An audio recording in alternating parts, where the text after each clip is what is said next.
Welcome সকলকে। আজকের ক্লাসে আমরা আলোচনা করব জৈন ধর্ম এবং বৌদ্ধ ধর্ম। ঠিক আছে?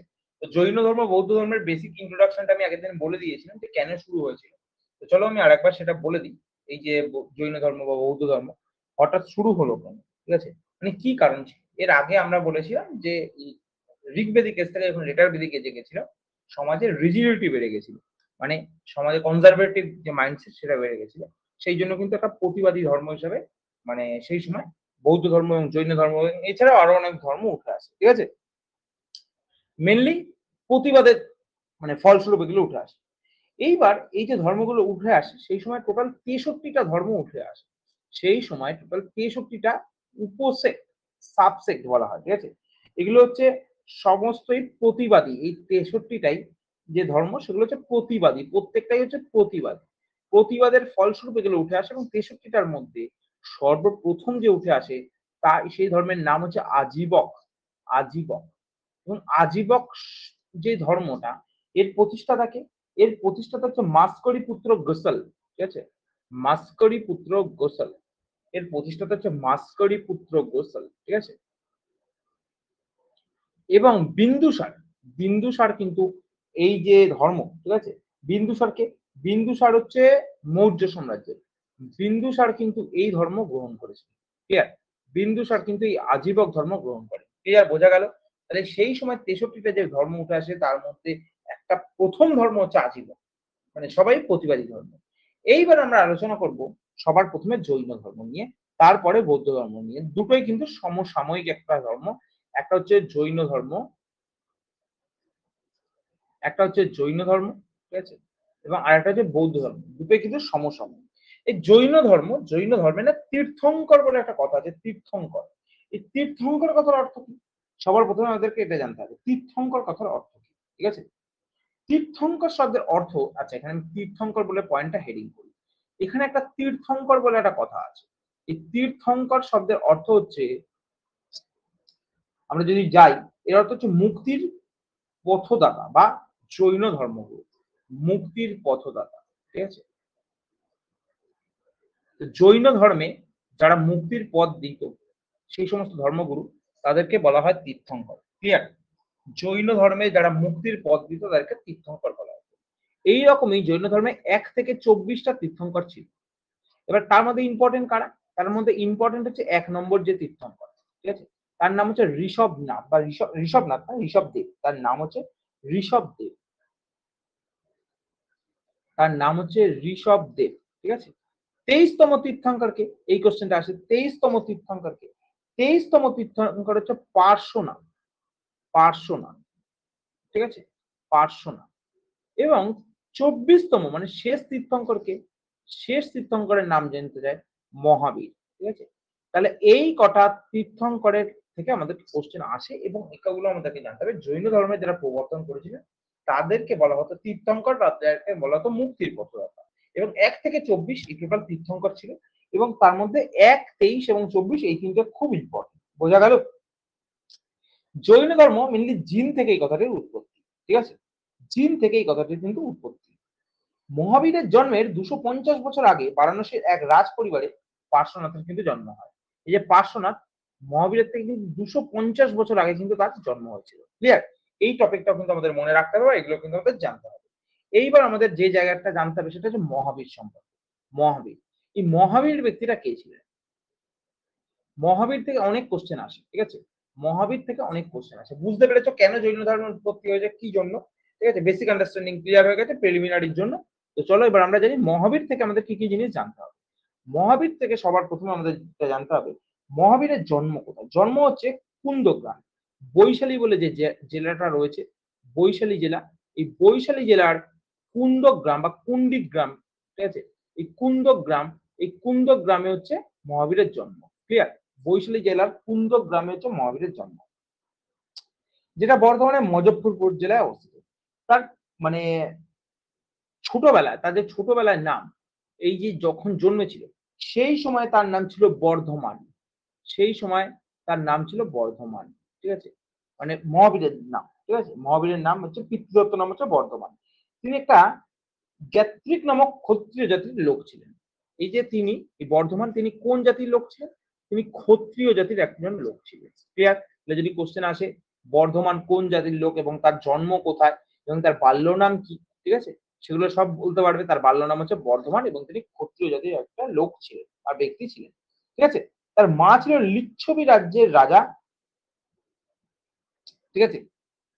তার মা ছিল লিচ্ছবি রাজ্যের রাজা চেতকের ভগ্নী ত্রিশালা। তাহলে তার মা ছিল লিচ্ছবি বংশের। তার মা ছিল কিন্তু লিচ্ছবি বংশের।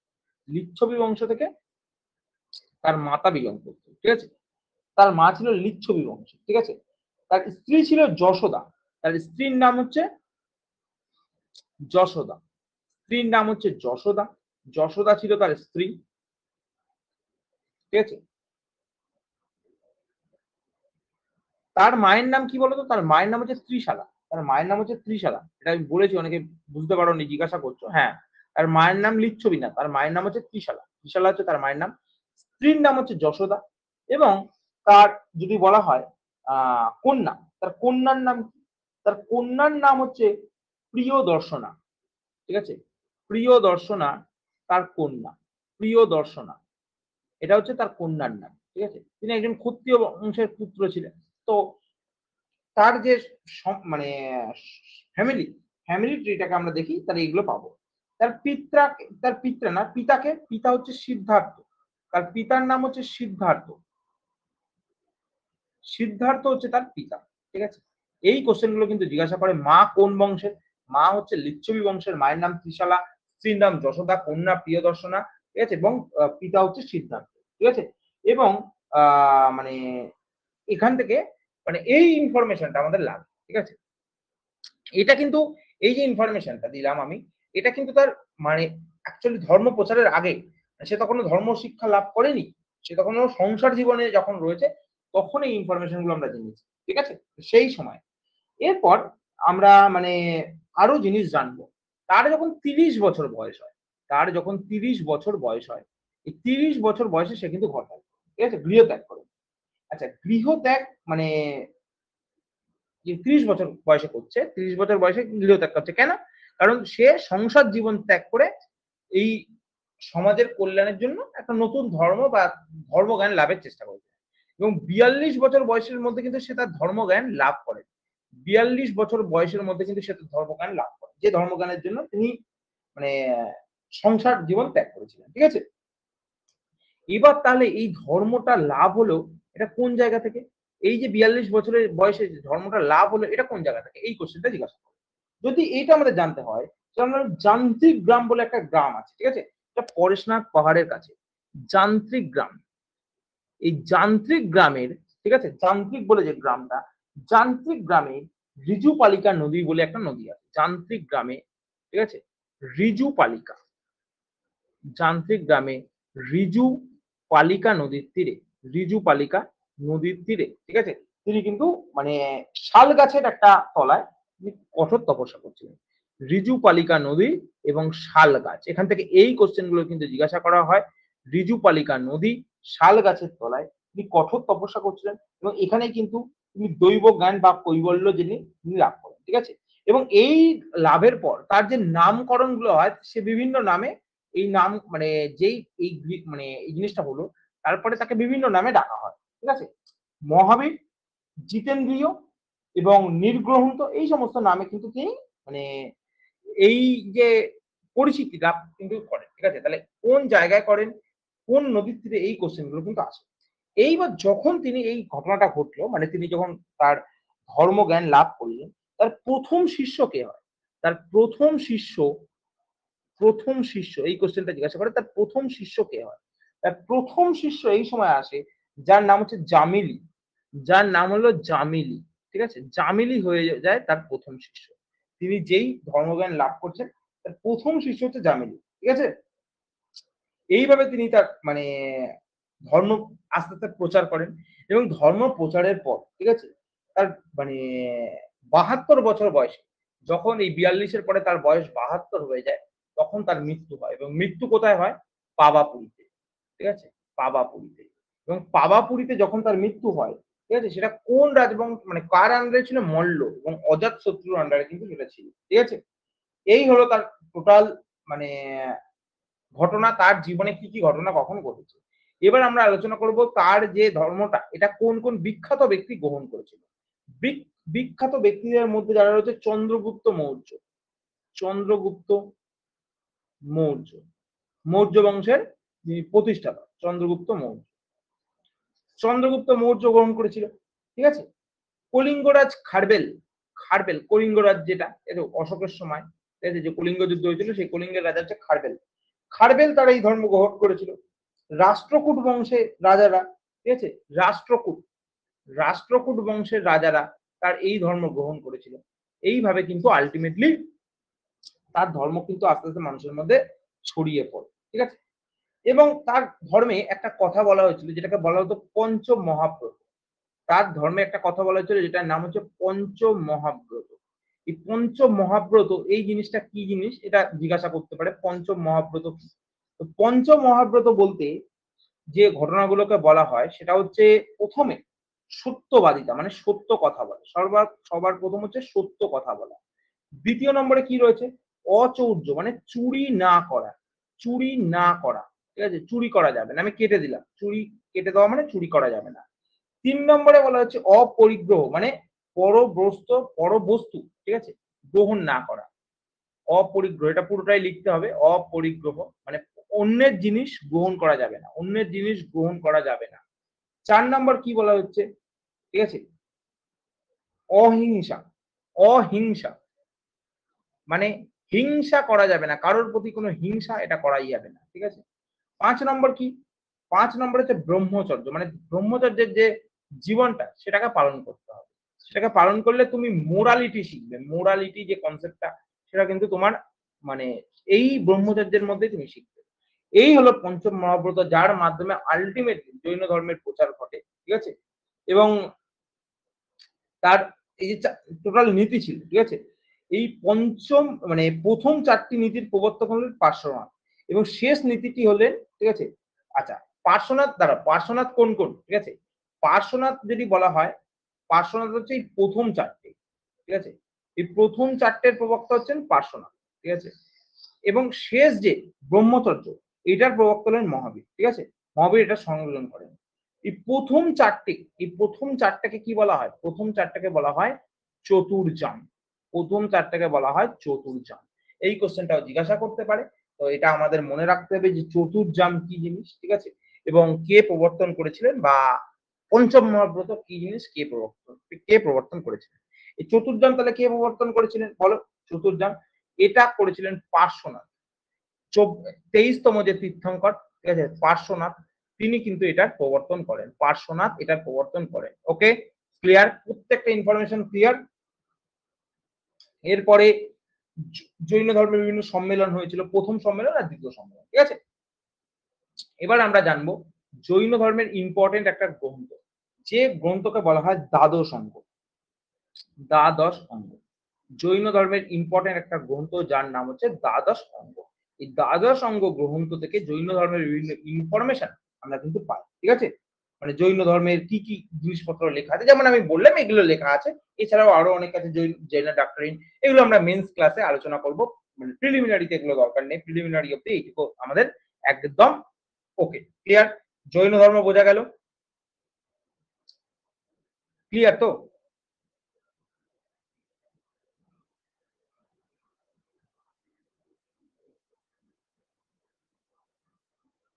ক্লিয়ার, জৈন ধর্ম পুরোপুরি কমপ্লিট। এইবার আমরা যাব বৌদ্ধ ধর্ম। এবার আমরা আলোচনা করব বৌদ্ধ ধর্ম, ঠিক আছে। তোমরা একবার কোনো যদি ডাউট থাকে সেটা অবশ্যই জিজ্ঞাসা করো, ঠিক আছে। আমি তারপরেই শুরু করছি বৌদ্ধ ধর্ম, জৈন ধর্ম শেষ, এবার আমি বৌদ্ধ ধর্মের দিকে এগোবো।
চলো, বৌদ্ধ ধর্ম যখন বলছি, ঠিক যে সময় জৈন ধর্ম হচ্ছে, ঠিক আছে, মানে জৈন ধর্মের প্রবর্তন শুরু হয়েছে।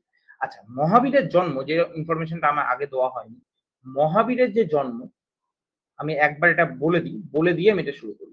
মহাবীরের যে জৈন ধর্মের প্রবর্তন, সেখানে মহাবীরের যে জন্ম, সেটা কিন্তু হয়েছিল 540 বিসিই তে। 540 বিসিই তে মহাবীরের জন্ম হয়েছিল, ঠিক আছে? এবং এক অ্যাজ সেম অ্যাজ, ঠিক আছে? মানে যদি আমরা বুদ্ধ ধর্মের কথা বলি, এটা আমি এই জন্য এখানে লিখলাম, আগে বলিনি, ঠিক আছে, তখন বলা হয়নি এই জন্যই। বুদ্ধ ধর্মের যে প্রবর্তনটা হয়েছিল, সেটা কিন্তু মানে প্রবর্তন না, মানে জন্ম বৌদ্ধ ধর্মের, ঠিক আছে, 566 বিসি, মানে দুজনেই কিন্তু প্রায় সমসাময়িক ছিলেন। জাস্ট এখান থেকে তোমরা দেখতে পাচ্ছ 26 বছরের ডিফারেন্স। এই 26 বছর খুব একটা বড় সময় না, একটা বড় পিরিয়ডের মধ্যে।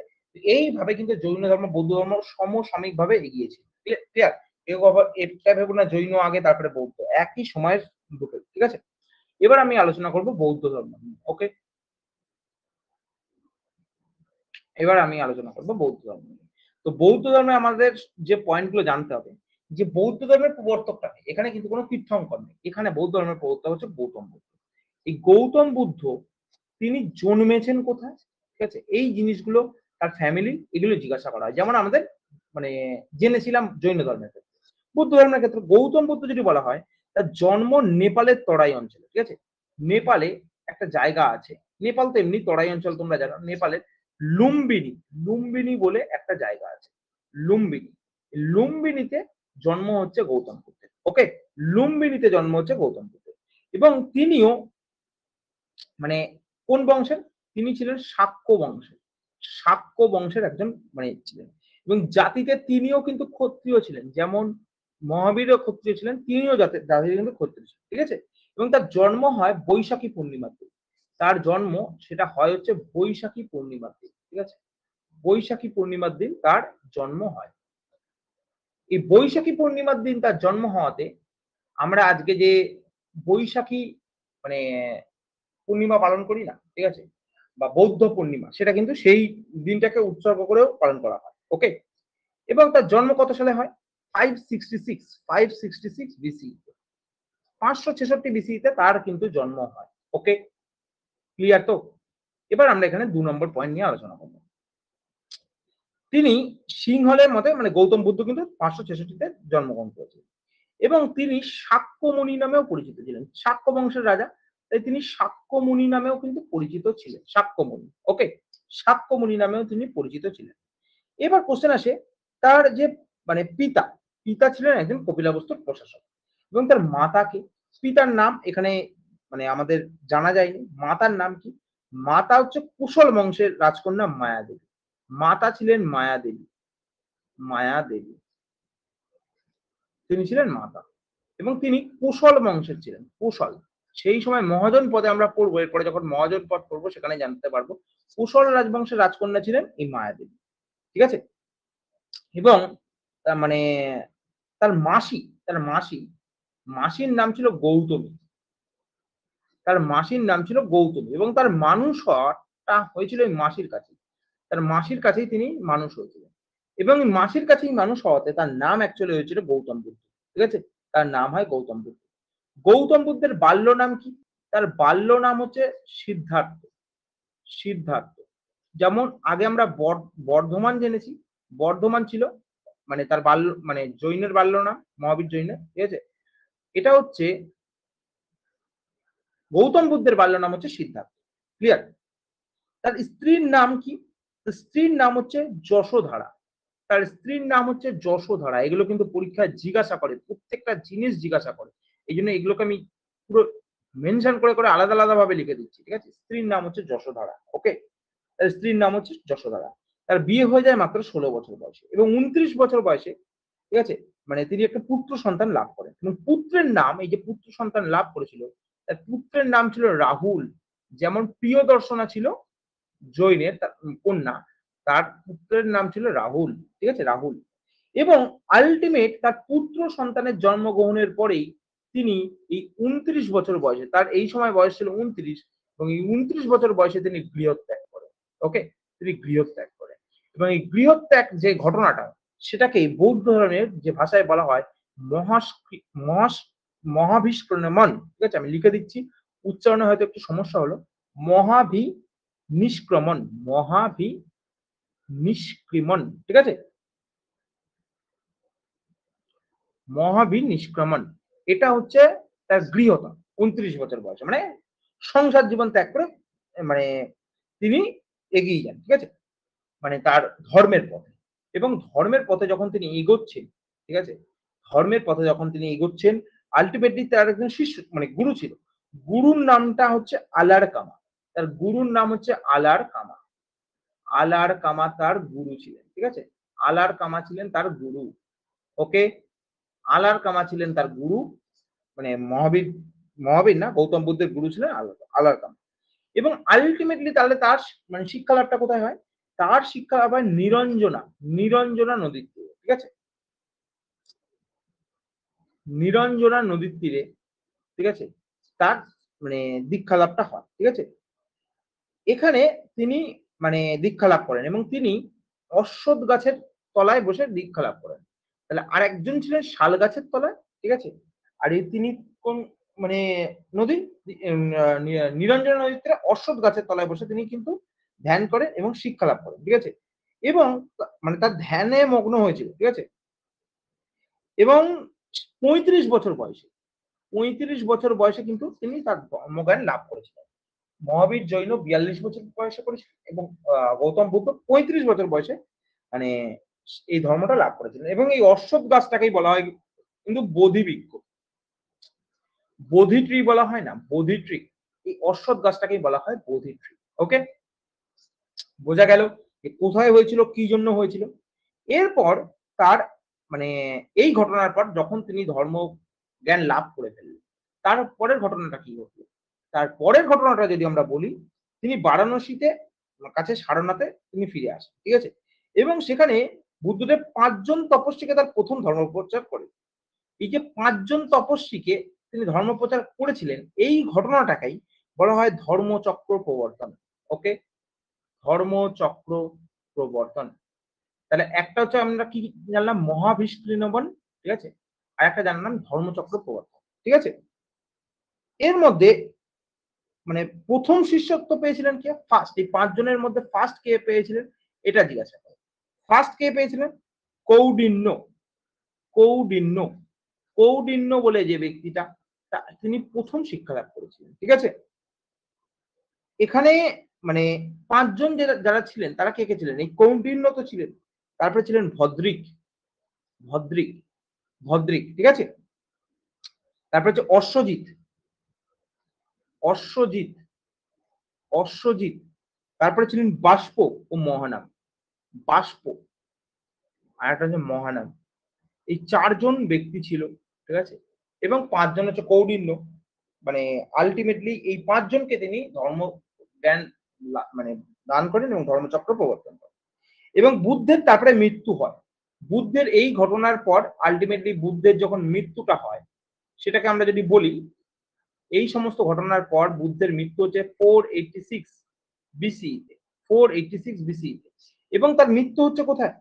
তার মৃত্যু হচ্ছে ৮০ বছর বয়সে গিয়ে উত্তরপ্রদেশের গোরখপুর জেলার কুশিননগরে, কুশিননগর, কুশিননগর, কুশিননগরে তার মৃত্যু হচ্ছে। এবং এই কুশিননগরও কিন্তু মল্লের আন্ডারে ছিল এবং সেই সময় সেখানেও কিন্তু অজাতশত্রু, সেই সময় তার আন্ডারে ছিলেন অজাতশত্রু। এই ঘটনাগুলো আমাদেরকে মনে রাখতে হবে। কোথায় তার জন্ম, কোথায় তার মৃত্যু, এবং এই যে তার মৃত্যুর ঘটনাটা, মৃত্যুর ঘটনাটাকে তাহলে আমরা কি নামে চিনবো বা কি নামে আমরা জানবো, এটাও পরীক্ষায় কোশ্চেন চলে আসতে পারে, ঠিক আছে? এটা যদি কোশ্চেন চলে আসে, তার মৃত্যু ঘটনাটাকে আমরা কি নামে? মহাপরিনির্মাণ। এই যে ঘটনাটা, এটাকে বলা হয় মহাপরিনির্মাণ, মহাপরিনির্মাণ। ওকে? মনে থাকবে প্রত্যেকটা ঘটনা, যে জন্ম কোথায়, ধর্মচক্র প্রবর্তন কোথায়, তার মৃত্যু কোথায়, প্রত্যেকটা জিনিস কিন্তু আমরা লিখলাম, ঠিক আছে? ক্লিয়ার এটা? চলো নেক্সট টপিকে আমি যাচ্ছি। মানে বৌদ্ধ ধর্মে বিশ্বকবি রবীন্দ্রনাথ কিন্তু তাকে শ্রেষ্ঠ মানব বলেছেন, এটা আমরা জানি।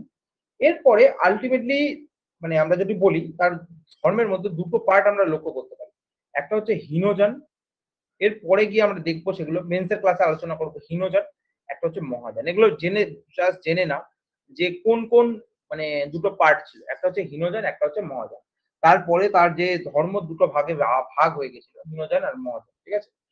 আর মানে আমরা যদি বলি মানে এইভাবে কিন্তু ধর্ম চলেছিল এবং তার ধর্মের মানে এটা অনেক পরে ঘটনা। এটা মেন্সে জিজ্ঞাসা করে হীনযান, মহাযান কোন ধর্মের পার্ট? এরকম ভাবে জিজ্ঞাসা করে, ঠিক আছে? বৌদ্ধ ধর্মের মেইনলি ৩ টে রত্নের কথা বলা হতো, ঠিক আছে? আ সেটা হচ্ছে জ্ঞান, মত এবং মত। সেখানে জ্ঞান, মত এবং মঠ, ঠিক আছে? এই ৩ টাকে ত্রিরত্ন বলা হতো। এই ৩ টাকে ত্রিরত্ন বলা হতো। এটা বৌদ্ধ ধর্ম, ঠিক আছে? তো এটা আমাদেরকে কিন্তু জানতে হবে। এইরকমভাবে বৌদ্ধ ধর্মের প্রচার হয়েছিল, ঠিক আছে? এবং সমস্ত কিছু চলেছিল। ক্লিয়ার? এবার আমরা জানবো এই বৌদ্ধ ধর্মের ধর্মগ্রন্থ নিয়ে। যেমন আমরা আগে কি জেনেছিলাম? আগে আমরা দ্বাদশ অঙ্গ জেনেছিলাম জৈন ধর্মে। এখানে আমরা জানবো তার ধর্মগ্রন্থের নাম হচ্ছে ত্রিপিটক। তার ধর্মগ্রন্থের নাম হচ্ছে ত্রিপিটক, ঠিক আছে? ত্রিপিটকে ৩ টে পিটক আছে। একটা হচ্ছে বিনয় পিটক, একটা হচ্ছে বিনয় পিটক,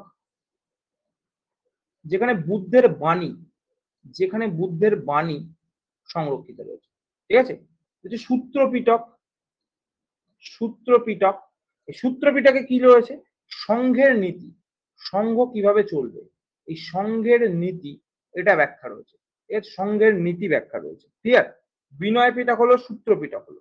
আর অভিধর্ম পিটক, অভিধর্ম পিটক, অভিধর্ম পিটক। এই অভিধর্ম পিটকে কি বলা আছে? দার্শনিক ধারণার ব্যাখ্যা দেওয়া আছে। দার্শনিক যে সমস্ত ধারণা রয়েছে, সেই দার্শনিক ধারণার ব্যাখ্যা কিন্তু দেওয়া আছে, ঠিক আছে? এই অভিধর্ম পিটকে। ক্লিয়ার? এই হলো মানে টোটাল মানে জিনিসপত্র। এবং এই টোটাল জিনিসটা কোন ভাষায় রচিত? এই টোটাল জিনিসটা পালি ভাষায় রচিত। ঠিক আছে? এই টোটাল জিনিসটা পালি ভাষায় রচিত। এবার দেখো অনেকে মনে করবে যে এই ইনফরমেশনে কি হয়ে যাবে? দেখো, এই ইনফরমেশন তো এনাফ যেগুলো ক্লাসের জন্য লাগবে। ঠিক আছে? এর বাইরেও আরো অনেক ইনফরমেশন হয় যেগুলো আমাদের YouTube এ যে এমসিকিউ ক্লাসগুলো হয় না? সেগুলোকে তোমরা ফলো করো। সেখান থেকে যা, যা অ্যাডিশনাল ইনফরমেশন পাবে সেগুলো নোট ডাউন করে নাও। ক্লিয়ার? বোঝা গেল? ক্লিয়ার তো? এবার আমরা আলোচনা করব সে না ৪ টে সত্যের কথা বলেছেন। ঠিক আছে? যেটাকে আর্য সত্য বলা হয়। ঠিক আছে? মানে তার যে ধর্ম প্রচারে, ঠিক আছে? সে ৪ টে সত্যের কথা বলেছেন। এক হচ্ছে ইহা জগৎ দুঃখময়। মানে এই দুঃখের কথাটা তিনি বলেছেন যে এক সেকেন্ড দাঁড়াও। ইহা জগৎ দুঃখময়। ঠিক আছে? মানে সারা পৃথিবী দুঃখের মধ্যে রয়েছে। এবং এই দুঃখের কারণ কি আছে? দুঃখের একটা কারণ আছে। ঠিক আছে? দুঃখের কারণ হচ্ছে তোমার আশা। দ্বিতীয়তে তিনি বলেছেন দুঃখের কারণ সম্পর্কে ব্যাখ্যা করেছেন। তোমার যে আশা সেটাই হচ্ছে দুঃখের কারণ। মনে করো আজকে তোমরা সরকারি চাকরির প্রিপারেশন নিচ্ছ। এই সরকারি চাকরির প্রিপারেশনে তোমাদের সবার টার্গেট কি? সবার টার্গেট যে আমরা একটা চাকরি পাবো। ঠিক আছে? তাহলে এই চাকরি যখন তুমি ২১ বছরের প্রিপারেশন নেওয়া শুরু করলে, হয়তো তুমি চাকরি পেলে না ২৩ বা ২৪ এ। তোমার একটা দুঃখ হলো। এই দুঃখের কারণটা কি? দুঃখের কারণটা হচ্ছে তোমার আশাটা, যেটার জন্য তুমি ভেবেছিলে চাকরি পাবে। কিন্তু তুমি যদি কোনো একটা পাশাপাশি কাজের একটা কাজ করছো এবং তার পাশাপাশি ভাবছো আমি কাজটাকে আপগ্রেড করবো। আমার কাজের বর্তমান মাইনে ১৫,০০০ টাকা। আমি এই মাইনেটাকে আপগ্রেড করে ২৫,০০০ টাকায় নিয়ে যাবো। ঠিক আছে? এবং সেটা আমি একটা সরকারি চাকরির মাধ্যমে নিয়ে যাবো। ঠিক আছে? আমি সাপোজ একদম ছোট মানে কোনো তুমি যদি সরকারি চাকরির একদমই আ মানে নিচু স্তরের চাকরি পাও। ঠিক আছে?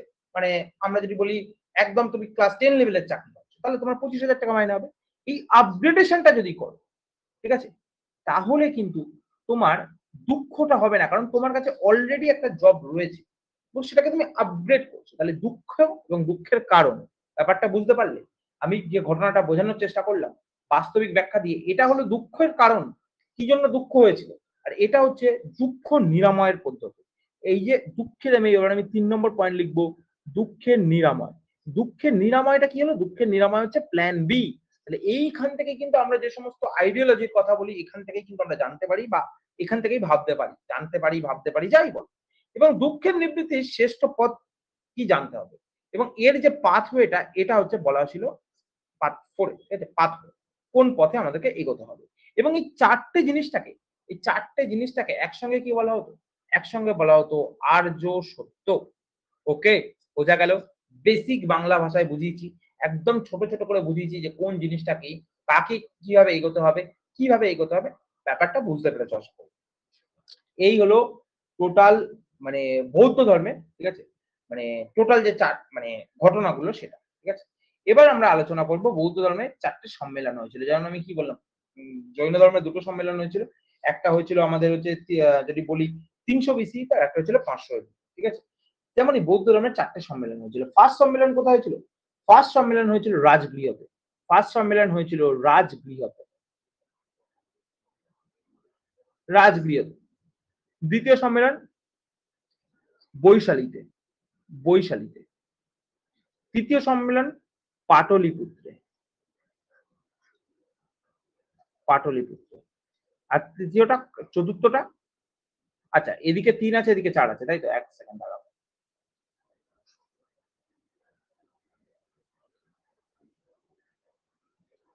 তৃতীয়টা হচ্ছে পাটলিপুত্রে এবং চতুর্থটা হয়েছিল কোথায়? কাশ্মীরে, ঠিক আছে। 4টে বৌদ্ধের সম্মেলন টোটাল হয়েছিল। এবার আমরা আলোচনা করব এই 4টে বৌদ্ধের সম্মেলনে কোনটা কোন সময় হয়েছিল। প্রথমটা হয়েছিল 483 তে। প্রথমটা হয়েছিল 483 বিসিই তে, ঠিক আছে, বিসিই তে প্রথমটা হয়েছিল। দ্বিতীয়টা হয়েছিল 383 তে। 383 বিসিই তে হয়েছিল দ্বিতীয়টা, ঠিক আছে। তৃতীয়টা হয়েছিল 250। তৃতীয়টা হচ্ছিল 250, সরি 2550 হয়ে গেছে, কি অবস্থা ভাবো।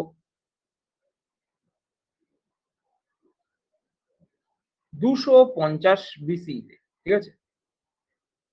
এবং আমরা যদি বলি চতুর্থটা, সেটা হয়েছিল 78 সি তে, মানে এটা হচ্ছে কুষাণ আমলে হয়েছিল, কুষাণ আমল, ঠিক আছে।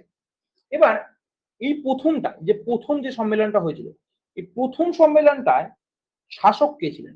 প্রথম সম্মেলনটার শাসক ছিলেন অজাতশত্রু।